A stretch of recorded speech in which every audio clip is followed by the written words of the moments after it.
जय माता दी। नमस्कार दोस्तों, स्वागत है आप सभी का हमारे YouTube चैनल पर। आज बुधवार के दिन सुनिए भगवान गणेश, लक्ष्मी जी और श्री कृष्ण जी की कथा को पूरा जरूर सुनिएगा। अगर अच्छी लगे तो दूसरों को भी शेयर कीजिएगा। आप सुनिए कथा। एक बार गणेश जी महाराज एक सेठ जी के खेत में से जा रहे थे तो उन्होंने 12 दाने अनाज के तोड़ लिए। फिर गणेश जी के मन में पछतावा हुआ कि मैंने तो सेठ जी के यहाँ चोरी कर ली।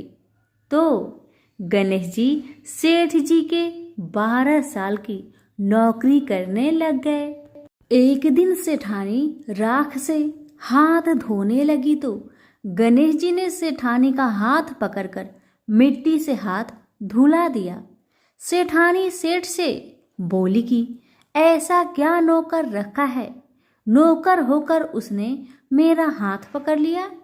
सेठ जी ने गणेश को बुलाकर पूछा कि तुमने सेठानी का हाथ क्यों पकड़ा? तो गणेश जी ने बोला कि मैंने तो एक सीख की बात बताई है। राख से हाथ धोने से घर की लक्ष्मी नाराज होकर घर से चली जाती है और मिट्टी से हाथ धोने से आती है। सेठ जी ने सोचा कि गणेश है तो सच्चा। थोड़े दिनों बाद कुंभ का मेला आया। सेठ जी ने कहा, गणेश सेठानी को कुंभ के मेले में स्नान करा के ले आओ। सेठानी किनारे पर बैठकर नहा रही थी तो गणेश जी उनका हाथ पकड़कर आगे डुबकी लगवा लाए।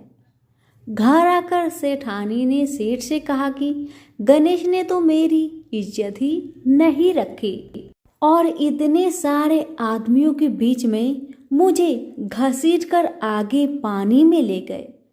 तब सेठ जी ने गणेश जी को पूछा कि ऐसा क्यों किया?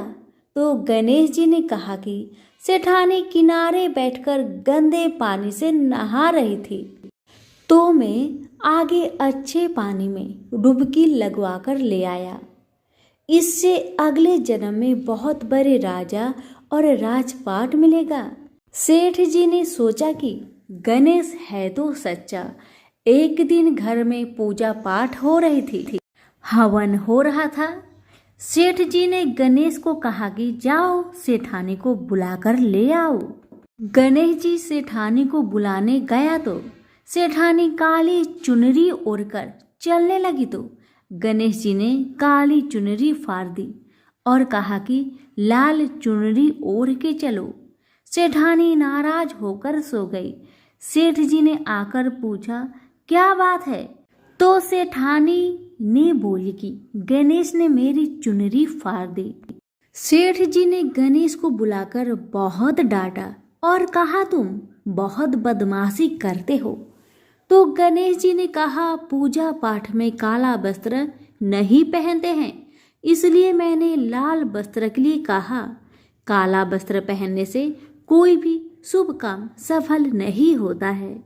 फिर सेठानी ने सोचा कि गणेश है तो समझदार। एक दिन सेठ जी पूजा करने लगे तो पंडित जी ने बोला कि वो गणेश जी की मूर्ति लाना भूल गया, अब क्या करे? तो गणेश जी ने बोला कि मेरे को ही मूर्ति बनाकर विराजमान कर लो, आपके सारे काम सफल हो जाएंगे। यह बात सुनकर सेठ जी को भी बहुत गुस्सा आया और वो बोले कि तुम तो अब तक सेठानी से ही मजाक करते थे, मेरे से भी करने लग गए। तो गणेश जी ने कहा, मैं मजाक नहीं कर रहा हूँ, मैं सच बात कह रहा हूँ। इतने में ही गणेश ने गणेश जी का रूप धारण कर लिया और सेठ और सेठानी ने ही गणेश जी की पूजा की। पूजा खत्म होते ही गणेश जी अंतर ध्यान हो गए। सेठ सेठानी को बहुत धोखा हुआ और उन्होंने कहा कि हमारे पास तो गणेश जी रहते थे और हमने उनसे इतना काम करवाया।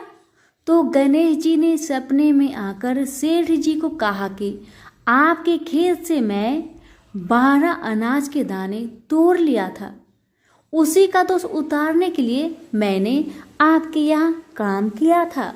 गणेश जी की कृपा से सेठ जी के करोड़ों की माया हो गई।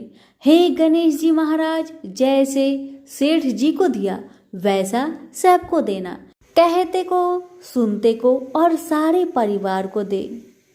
प्रेम से बोलिए जय श्री गणेश। एक गांव में एक साहूकार रहता था। साहूकार की एक बेटी थी जो कि हर रोज पीपल सींचने जाती थी। पीपल के वृक्ष में से लक्ष्मी जी प्रकट होती थी और चली जाती। एक दिन लक्ष्मी जी ने साहूकार की बेटी से कहा कि तू मेरी सहेली बनेगी। तब लड़की ने कहा, मैं अपने पिताजी से पूछकर कल बताऊंगी। अब साहूकार की बेटी ने घर आकर अपने पिता को सारी बात बताई। तब उसके पिताजी बोले कि वह तो लक्ष्मी माता है, आपने को और क्या चाहिए, तुम लक्ष्मी माता की सहेली बन जाओ। दूसरे दिन वह लड़की फिर गई।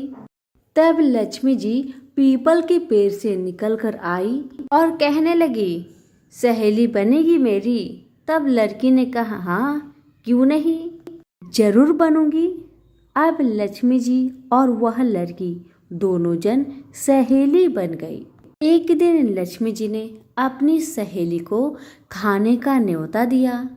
घर आकर लड़की ने अपने माँ पिता से कहा कि मेरी सहेली ने मुझे खाने का न्योता दिया है। तब पिता ने कहा कि सहेली के यहाँ जिमने जाइयो, पर संभाल कर जाना। तब वह लक्ष्मी जी के यहाँ जिमने गई तो लक्ष्मी जी ने उसे साल 2 साला ओढ़ने के लिए दिया, रुपए दिए, सोने की चौकी, सोने की थाली में 36 प्रकार के भोजन करा दिए। जिम कर जब वह जाने लगी तो लक्ष्मी जी ने पल्ला पकड़ लिया और कहने लगी कि मैं भी तेरे घर जिमने आऊंगी। तब लड़की ने कहा, हाँ सहेली क्यों नहीं, जरूर आना। अब वह घर जाकर चुपचाप बैठ गई। तब पिता ने पूछा कि सहेली की यहाँ से जिम कर आ गई और तू उदास क्यों बैठी है। तब उसने कहा, पिताजी मेरे को तो लक्ष्मी जी ने इतना कुछ दिया, अनेक प्रकार के भोजन कराए, परंतु मैं कैसे उनको जिमाऊंगी, अपने घर में तो कुछ भी नहीं है। तब उसके पिता ने कहा, गोबर मिट्टी से चौका लगाकर घर की सफाई कर लेना, 4 मुख वाला दिया जलाकर लक्ष्मी जी का नाम लेकर रसोई में बैठ जाना। लड़की सफाई करके लड्डू लेकर बैठ गई। उसी समय एक रानी नहा रही थी। उसका 9 लखा हार चील उठाकर ले गई और उसके घर वह 9 लखा हार डाल गई और उसका लड्डू ले गई। बाद में वह हार को तोड़कर बाजार में गई और सामान लाने लगी तो सुनार ने पूछा कि क्या चाहिए। तब उसने कहा कि सोने की चौकी, सोने के थाल, साल 2 साला दे दे, मोहर और सामग्री दे, 36 प्रकार का भोजन हो जाए इतना सामान दे। सारी चीजें लेकर बहुत तैयारी करी और रसोई बनाई। तब गणेश जी से कहा कि लक्ष्मी जी को बुलाओ। आगे आगे गणेश महाराज, पीछे पीछे लक्ष्मी जी आई। उसने फिर चौकी डाल दी और कहा, सहेली चौकी पर बैठ जा। तब लक्ष्मी जी ने कहा, सहेली चौकी पर तो राजा रानी के भी मैं नहीं बैठी, किसी के भी यहाँ नहीं बैठी। तो उसने कहा, पर मेरे यहाँ तो तुम्हें बैठना ही पड़ेगा। फिर लक्ष्मी जी चौकी पर बैठ गई। तब उसने बहुत खातिर की, जैसे लक्ष्मी माता ने करी थी वैसे ही उसने भी करी। लक्ष्मी जी उस पर बहुत प्रसन्न हुई और घर में खूब रुपए एवं लक्ष्मी हो गई। साहूकार की बेटी ने कहा, मैं अभी आ रही हूँ, तुम यहीं पर बैठी रहना। और वह चली गई। लक्ष्मी जी गई नहीं और चौकी पर बैठी रही। उसको बहुत दौलत दी। हे लक्ष्मी माता, जैसे आपने साहूकार की बेटी को दिया वैसे सबको देना। कहानी सुनते हुक्कारा भरते अपने सारे परिवार को देना, पीहर में देना, ससुराल में देना, बेटे पोते को देना। हे लक्ष्मी माता, सबका कष्ट दूर करना, दरिद्रता दूर करना, सबकी मनोकामना को पूर्ण करना। तो प्रेम से बोलिए लक्ष्मी माता की जय हो। प्रभु श्री कृष्ण ने गोपियों के साथ बहुत सी लीला की है। श्री कृष्ण गोपियों की मटकी फोड़ते और माखन चुराते और गोपियाँ श्री कृष्ण का उल्हाना लेकर यशोदा मैया के पास जाती। ऐसा बहुत बार हुआ।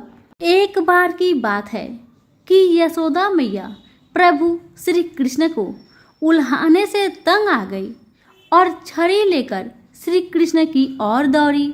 जब प्रभु ने अपनी मैया को क्रोध में देखा तो वह अपना बचाव करने के लिए भागने लगे। भागते भागते श्री कृष्ण एक कुम्हार के पास पहुँचे। कुम्हार तो अपने मिट्टी के घड़े बनाने में व्यस्त था, लेकिन जैसे ही कुम्हार ने श्री कृष्ण को देखा तो वह बहुत प्रसन्न हुआ। कुम्हार जानता था कि श्री कृष्ण साक्षात परमेश्वर है। तब प्रभु ने कुम्हार से कहा कि कुम्हार जी, आज मेरी मैया मुझ पर बहुत क्रोधित है। मैया छड़ी लेकर मेरे पीछे आ रही है।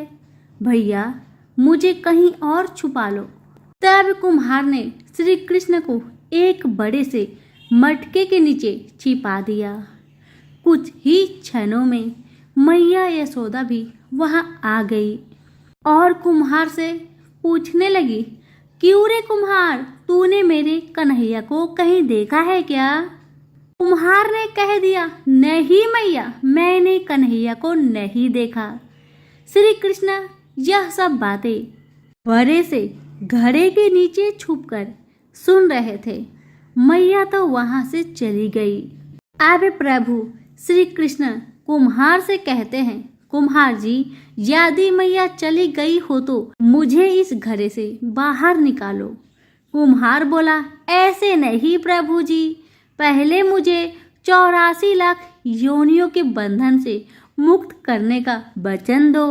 भगवान मुस्कुराए और कहा, ठीक है, मैं तुम्हें 84 लाख योनियों से मुक्त करने का वचन देता हूँ। अब तो मुझे बाहर निकाल दो। कुम्हार कहने लगा, मुझे अकेले नहीं प्रभु जी, मेरे परिवार के सभी लोगों को भी 84 लाख योनियों के बंधन से मुक्त करने का वचन दो, तभी मैं आपको इस घरे से बाहर निकालूंगा। प्रभु जी कहते हैं, चलो ठीक है, उनको भी 84 लाख योनियों के बंधन से मुक्त होने का मैं वचन देता हूँ। अब तो मुझे घरे से बाहर निकाल दो। अब कुम्हार कहता है, बस प्रभु जी, एक विनती और है, उसे भी पूरा करने का वचन दे दो तो मैं आपको घरे से बाहर निकाल दूंगा। भगवान बोले, वो भी बता दे, क्या कहना चाहते हो? कुम्हार कहने लगा, प्रभु जी, जिस घरे के नीचे आप छुपे हो उसकी मिट्टी मेरे बैलों के ऊपर लाद के लाई गई है। मेरे इन बैलों को भी 84 के बंधन से मुक्त करने का वचन दो। भगवान ने कुम्हार के प्रेम पर प्रसन्न होकर उन बैलों को भी 84 के बंधन से मुक्त होने का वचन दिया। प्रभु बोले, अब तो तुम्हारी सब इच्छा पूरी हो गई है, अब तो मुझे घर से बाहर निकाल दो। तब कुम्हार कहता है, अभी नहीं भगवान, बस एक अंतिम इच्छा और है, उसे भी पूरा कर दीजिए। और वह यह है कि जो भी प्राणी हम दोनों के बीच के इस संवाद को सुनेगा, उसे भी आप 84 लाख योनियों के बंधन से मुक्त करोगे। बस यही वचन दे दो तो मैं आपको इस घरे से बाहर निकाल दूंगा। कुम्हार की प्रेम भरी बातों को सुनकर प्रभु श्री कृष्ण बहुत खुश हुए और कुम्हार की इस इच्छा को भी पूरा करने का वचन दिया। फिर कुम्हार ने बाल श्री कृष्ण को घरे से बाहर निकाल दिया, उनके चरणों में साष्टांग प्रणाम किया, प्रभु जी के चरण धोए और चनरा मिट लिया। अपनी पूरी झोपड़ी में चनरा मिट का छिड़काव किया। और प्रभु जी के गले लगकर इतना रोए कि प्रभु में ही विलीन हो गए। जरा सोचे, जो बाल श्री कृष्ण 7 कोस लंबे चौड़े गोवर्धन पर्वत को अपनी इक्वनी उंगली पर उठा सकते हैं, तो क्या वो घड़ा उठा नहीं सकते थे? लेकिन बिना प्रेम रिझे नहीं नटवर नंद किशोर। कोई कितने भी यज्ञ करे, अनुष्ठान करे, कितना भी दान करे, चाहे कितनी भी भक्ति करे, लेकिन जब तक मन में प्राणी मात्र के लिए प्रेम नहीं होगा, प्रभु जी कृष्ण मिल नहीं सकते। सभी प्रेम से बोलिए श्री कृष्ण भगवान की जय हो। दरअसल वज्र भूमि में भगवान श्री कृष्ण के एक परम भक्त रहते थे। उनका नाम था कुंभदास। कुंभदास का एक पुत्र था रघुनंदन। कुंभदास हर समय प्रभु श्री कृष्ण की भक्ति में लीन रहते थे और पूरे नियम से भगवान की सेवा करते थे। वे उन्हें छोड़कर कहीं नहीं जाते थे ताकि उनकी सेवा में कोई विघ्न न हो जाए। एक दिन वृंदावन से उनके लिए भगवत कथा करने का न्योता आया। पहले तो उन्होंने मना कर दिया, लेकिन लोगों के जोर देने से वे कथा के लिए जाने को तैयार हो गए। उन्होंने सोचा कि भगवान की सेवा की तैयारी करके वे रोजाना कथा करके वापस लौट आएंगे, जिससे भगवान का सेवा नियम भी नहीं टूटेगा। उन्होंने अपने पुत्र को समझा दिया कि वे भोग तैयार कर चुके हैं, तुम बस समय पर ठाकुर जी को भोग लगा देना। कुंभदास ने अपने पुत्र रघुनंदन को समझाया और वहां से प्रस्थान कर गए। जब बालक का रूप धारण कर भोजन करने आए श्री कृष्ण, रघुनंदन ने भोजन की थाली ठाकुर जी के सामने रखी और सरल मन से आग्रह किया कि ठाकुर जी आओ और भोग लगाओ। उसके बाल मन में यह छवि थी कि वे आकर अपने हाथों से भोजन करेंगे। हम सभी भोजन करते हैं। उसने बार बार ठाकुर जी से आग्रह किया, लेकिन भोजन तो वैसा का वैसा ही रखा रहा। अब रघुनंदन उदास हो गया और रोते हुए पुकारा कि ठाकुर जी आओ और भोग लगाओ। जिसके बाद ठाकुर जी ने एक बालक का रूप धारण किया और भोजन करने बैठ गए। ये हर्ष देख रघुनंदन भी प्रसन्न हो गया। रात को जब कुंभदास जी ने लौटकर पूछा, बेटा तुमने ठाकुर जी को भोग लगाया था? रघुनंदन ने कहा, हाँ, उन्होंने प्रसाद मांगा तो पुत्र ने कहा कि ठाकुर जी ने सारा भोजन खा लिया। उन्होंने सोचा कि बच्चे को भूख लगी होगी तो सारा भोजन उसने ही खा लिया होगा। अब तो ये रोज का नियम हो गया कि कुंभदास जी भोजन की थाली लगाकर जाते और रघुनंदन ठाकुर जी को भोग लगाते, और जब वे वापस लौट कर आते तो वो प्रसाद मांगते। उन्हें एक ही जवाब मिलता कि ठाकुर जी सारा भोजन खा लिए। कुंभदास जी को अब लगने लगा कि पुत्र झूठ बोलने लगा है। कुंभदास ने एक दिन लड्डू बनाकर थाली में सजा दिए और छिपकर देखने लगे कि बच्चा क्या करता है। रघुनंदन ने रोज की तरह ही ठाकुर जी को पुकारा तो ठाकुर जी बालक के भेष में प्रकट होकर आए और लड्डू खाने लगे। यह देखकर कुंभदास जी दौड़ते हुए आए और प्रभु के चरणों में गिरकर विनती करने लगे। उस समय ठाकुर जी के एक हाथ में लड्डू और दूसरे हाथ वाला लड्डू मुख में जाने को ही था कि वे जर हो गए। उसके बाद से ही उनकी इसी रूप में पूजा की जाती है और वे लड्डू गोपाल कहलाए जाने लगे। प्रेम से बोलिए लड्डू गोपाल की जय।